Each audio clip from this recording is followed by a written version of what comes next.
recibir al maestro Fausto Pretelín Muñoz para analizar este tema. ¿Cómo estás, Fausto? Bien, Oscar. Buenas tardes. Muy buenas tardes. ¿Qué lectura se le puede dar a la más reciente de otra reunión entre delegaciones de alto nivel para abordar el tema migratorio? Sin duda, este es un problema que existe desde hace mucho, que se ha visto incrementado en fechas recientes en niveles sin precedente, pero la presencia de estos funcionarios de primer nivel pues hace que se piense mal, como lo dice el presidente en la mañanera. Vienen a imponer controles migratorios a nuestro país, vienen a exigir que se frenen estas oleadas de migrantes, ¿o a qué vienen? ¿Qué lectura le das? A ver, Oscar, yo creo que primero es importante contextualizar. México no tiene, el gobierno de López Obrador, el presidente, no tiene una política migratoria. Lo que dijo Sara Pablo me parece que hubiera sido el día 2 de su gobierno, es decir, el 2 de diciembre del 2018. Tres, la realidad de la política pública no se asimila a lo que es el discurso del presidente López Obrador. En la mañana lo que dijo es que Estados Unidos debería de apoyar con dinero para atacar las causas de la migración. Este es un discurso que viene repitiendo el año 1, el año 2, el año 3, el año 4, el año 5, pero la realidad es distinta. Lo ocurrido al inicio de este año en Ciudad Juárez con 38 venezolanos muertos en una estación migratoria, habla de los hechos, de la realidad, que no tenemos la seguridad garantizada en este país para los migrantes, ni siquiera para los mexicanos, mucho menos para los migrantes. Otro elemento es que el gobierno de México no tiene el control total de los territorios.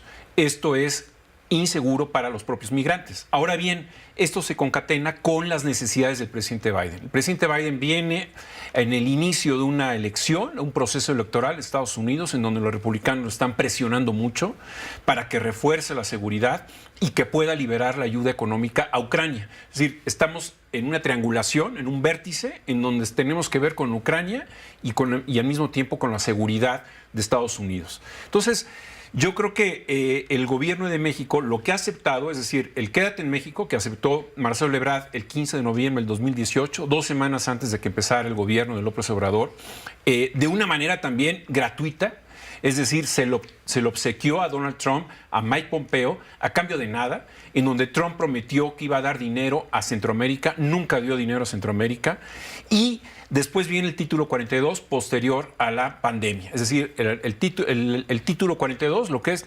simplemente es la deportación de facto de los migrantes que llegan a través de México hacia Estados Unidos. La prolongó el propio presidente Biden, obligado por la Corte, y después ya de manera acomodaticia para tratar de frenar la migración. Entonces, en pocas palabras, lo que hemos visto en estos 5 años ha sido una no política pública migratoria por parte de México y atendiendo a una ausencia de una política migratoria desde Estados Unidos, bilateral con nuestro país, que ya tiene pues 2 décadas que se ha tratado de tejer, pero que en realidad desde la caída de las Torres Gemelas no se ha logrado.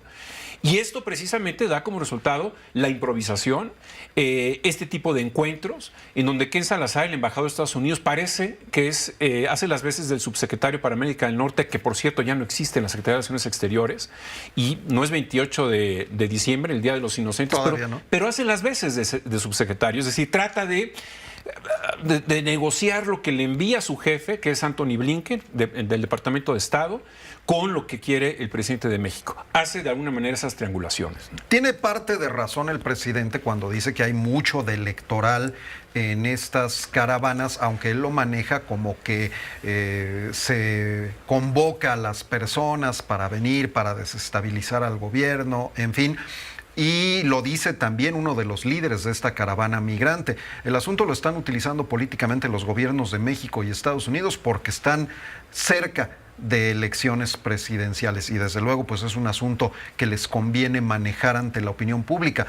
Pero en medio quedan los migrantes y tú lo dices muy bien. Hay una gran improvisación en donde miles de personas se quedan atrapadas lejos de su casa, lejos de su destino, a merced de delincuentes, de autoridades que los extorsionan, que los maltratan, y en el camino pues muchos de ellos no alcanzan, ya no digamos el sueño americano, no alcanzan a seguir con vida y se mueren en el camino, ¿no? Sí, es cierto. A ver, las caravanas lo que hacen son una caja de resonancia en donde apuntan los medios hacia ellos porque son multitudes de migrantes. Impresiona, por supuesto. Pero la realidad es que en el año 2023 han habido más de 2.8 millones de detenciones en Estados Unidos de los migrantes. El número ha crecido. Por eso la secretaria Alicia Bárcena dice que ha bajado el tema de las caravanas. Bueno, sin lugar a dudas ha crecido el número ya persona a persona, ¿no? Es decir, eso es algo muy grave. También lo que no ha dicho el presidente de México es que atacar las causas significa atacar o desmantelar las dictaduras en Venezuela, en Cuba, en Nicaragua, que ese es uno de los principales motivos por los cuales la gente está saliendo. Es decir, 1 de cada 3 venezolanos ha salido a raíz de que se ha profundizado la dictadura de Nicolás Maduro. Entonces, si solamente se planta arbolitos y si solamente se envían ese tipo de ayudas, vamos a quedarnos hasta el 2200 en el año para ver si ya lograron amainar un poco el problema de la migración. Lo que es cierto es que la crisis económica, la pandemia, la delincuencia de los maras, por ejemplo, en El Salvador, y las dictaduras se convierten en un caldo de cultivo para expulsar a los migrantes y que traten de llegar a Estados Unidos, ¿no? ¿Ves algún cambio positivo para el 2024 en la cuestión migratoria? Porque puede haber un cambio negativo y es más probable que ocurra, pero ¿tú ves posibilidades de que pudiera haber algo rescatable, alguna mejoría el próximo año? Mira, al no haber una política pública formal por parte del gobierno de México, no veo ninguna posibilidad de que mejore la situación. Yo creo que mientras más se recrudece la crisis económica en América Latina, habrá mayor cantidad de migrantes tratando de ingresar a los Estados Unidos. Fausto Pretelín, muchísimas gracias. Oscar, buenas tardes. Si lo amerita, nos vemos antes, pero ¿sí? En caso de que no sea así, pues igual, justamente, feliz año y muchas gracias por un año de aportaciones más que interesantes. Gracias, Oscar. Gracias a ti. Fausto Pretelín, internacionalista y colaborador de este espacio.